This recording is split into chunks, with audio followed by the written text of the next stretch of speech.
Je suis du retour sur un spot que j'avais découvert il y a à peu près un an et demi. Et vu que j'étais dans les parages, je me suis dit tout simplement que j'allais aller voir un petit peu comment il avait évolué. Et ce spot, voilà, c'est le magnifique pont que vous voyez là juste derrière moi. Hop, je vous montre.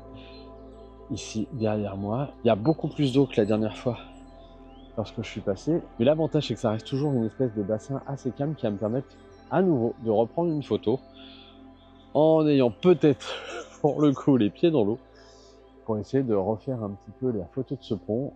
Conditions lumineuses complètement différentes. Au niveau des feuilles, tout ça, au moment où je tourne ce vlog, on est au tout début du printemps. Donc les feuilles viennent juste vraiment de pousser au niveau des arbres. Donc ça donne un vert qui est assez lumineux.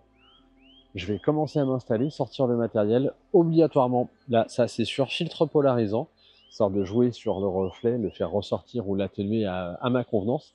Et potentiellement petit filtre ND, histoire de, on va dire, d'avoir peut-être ces petits points blancs, je sais pas si vous les voyez, mais les petits points blancs qui flottent à la surface de l'eau, soit les éliminer, soit avoir justement une espèce de petite ligne graphique qui pourrait ressortir à ce moment-là lors de ma prise de vue. Voilà, donc je me mets en place, je regarde ce que ça donne, je vous explique mon réglage et on fait ensemble cette nouvelle photo. Hop. Petit trépied. Hop là. Appareil photo, je vais directement pour le coup passer au grand angle qui va vraiment me valoriser ce petit pont. Toc. Hop, hop, hop, hop, hop. Voilà. Toc. Toc. Toc. En prévision, je vais installer tout simplement, hop. Voilà, c'est fait.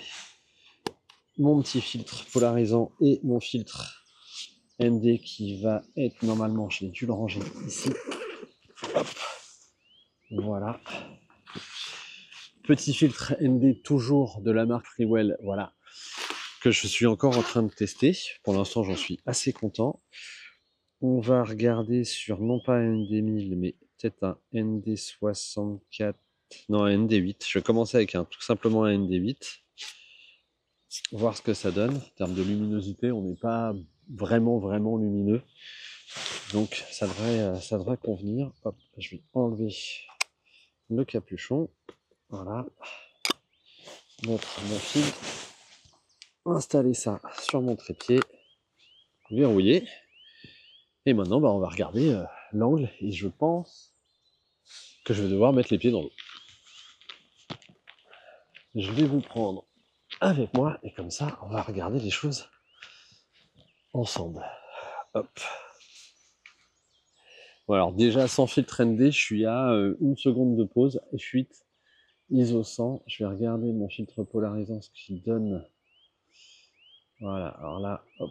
Là, j'ai tous les reflets blancs du ciel qui viennent un petit peu perturber mon image. Donc grâce au filtre polarisant, je peux vraiment les atténuer. Ouais, je vais revenir en arrière, tac. Hop, peaufiner ça. Et là, c'est un peu tout bête, mais je trouve tout simplement que mon angle n'est pas terrible. Donc, on va se la jouer comme ça, et on va aller dans l'eau. Ah, je confirme qu'elle est fraîche. Elle est très fraîche. Oh oui, elle est fraîche. Hop, je vais voir pour trouver un autre angle. Ça, c'est pas mal. Je viens d'installer mon petit filtre ND8, ce qui m'a permis d'allonger mon temps de pause et de le passer de 0,6 secondes à 5 secondes de pause. Je me suis mis un petit timer pour faire ma petite photo. Je regarde le résultat. En termes de reflet sur l'eau, je suis content parce que ça élimine tous les petits points blancs qui sont en train de passer sur l'eau, puisque en augmentant mon temps de pause, et bien tout simplement, ça élimine toutes les particules qui sont en mouvement. Le problème, c'est que dans mon cadrage, j'ai un petit peu un petit îlot de sable qui vient perturber la lecture de mon image à mon sens, parce qu'il vient un petit peu nuire, en tout cas se rapproche énormément du reflet du pont. Et ça me perturbe. Donc je vais essayer de me déplacer pour trouver un angle différent, pour soit l'éliminer, soit jouer avec, je sais pas encore. Même si mon cadrage de base là, il est très intéressant, je vais le garder en mémoire, quitte à y revenir un tout petit peu plus tard, mais au moins, Ouais, je vais m'accorder quelques minutes avant qu'ils se mettent à flotter, je pense, pour essayer de trouver le cadrage qui me va. Ouais, le vent se lève, je pense que je vais m'en prendre une. Hop, je vous pose ici et on va voir ce que ça donne. Hop. Alors, c'est pas mal du tout, parce que le fait de m'être rapproché, je me sers tout simplement de cette petite îlot de sable pour venir un petit peu taper sur le bord inférieur de mon image. Ce qui fait que j'ai plus l'eau autour de cet îlot, et de cette façon-là, ça perturbe moins l'œil. Le fait est, hop, je suis en train de regarder, ouais, on est bien. J'ai un petit peu plus de ciel en arrière-plan, mais c'est pas forcément grave. Là, je suis toujours à F8. Ouais, là, on est pas mal du tout. Ouais, j'ai une belle perspective, parce que, je vais vous montrer. J'ai les arbres ici qui partent comme ça, qui font une voûte de cette façon-là. J'ai mon pont qui part comme ça en voûte, un peu plus plongeante. J'ai les arbres ici, hop, ici, qui remontent. Donc ça, c'est assez sympathique comme construction. On a vraiment des très très belles formes. Les deux arches qui me donnent une belle perspective. On a aussi à ce niveau-là donc le ciel, mais je vais peut-être pouvoir un petit peu m'en servir pour venir ramener une espèce de pointe lumineuse qui viendrait vers le pont comme ça. Voilà, je simule un peu les choses. Tout simplement avec un petit effet Horton en post-production. Alors, si le principe de l'effet Horton ou ce genre de choses, c'est un peu du charabia, un jour, je reviendrai sur des choses comme ça. J'avais déjà vu le focus taking, mais je vais certainement faire une mise à jour. Le bracketing, je vais certainement vous faire aussi une mise à jour. Et accessoirement, donc, tout ce qui est fait de post-production, donc un classique qui est l'effet Horton. J'avais pu quand même vous en parler tout simplement lorsque j'avais développé une photo dans Luminar Neo et que je vous avais un petit peu montré justement qu'il y avait cet avantage dans Luminar Neo d'avoir cet effet Horton qui était directement disponible, à l'inverse de Lightroom. On est obligé de faire un effet Horton au sein de Photoshop, ce qui est un petit peu dommage.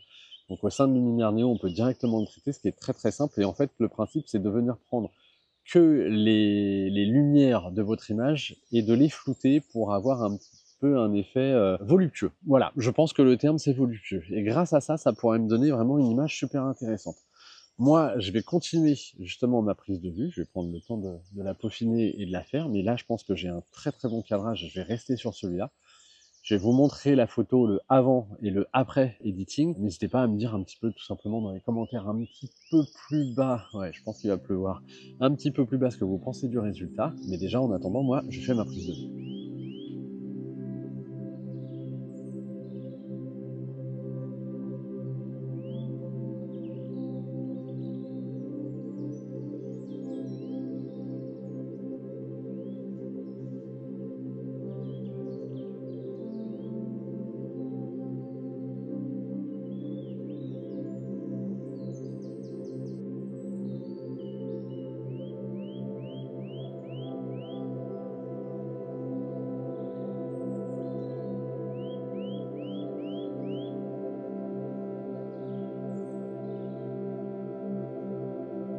Alors, je suis en train de tester quelque chose d'un petit peu différent. Je m'étais toujours dit qu'il fallait que je teste ce type de choses par grand vent.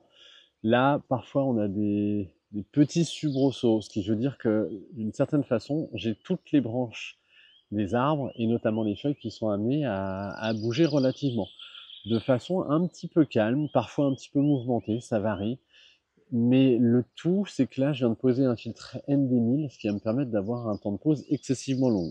Au point que je suis obligé de faire ça un petit peu hop, avec mon petit chronomètre pour savoir à peu près combien de temps je vais exposer. Je suppose que je vais exposer à peu près 3 minutes. Voilà, je vais partir sur 3 minutes, ce qui va me permettre d'avoir, hop, pof, voilà, un temps de pause excessivement long. Bien sûr, alors toute l'eau va être complètement lisse, ça va être génial, mais ça va ressembler clairement à ma précédente prise de vue, puisque là aussi j'étais en temps de pause assez long, hein, 5 secondes c'était largement suffisant. Là on est excessif, il va pas vraiment y avoir de changement particulier sur l'eau. Ce que j'essaye d'avoir, c'est par contre quelque chose au niveau tout simplement des branches qui vont tout simplement bouger tranquillement et qui vont me permettre peut-être d'avoir ce petit mouvement un petit peu vivant, un petit peu de flou. Ce que j'espère, ah là j'ai du vent qui passe dans l'arrière-plan, mais effectivement mon premier plan n'est pas impacté. Quoi qu'il arrive, ça va me permettre de faire un petit test assez sympathique et on va voir ce qu'il en découle.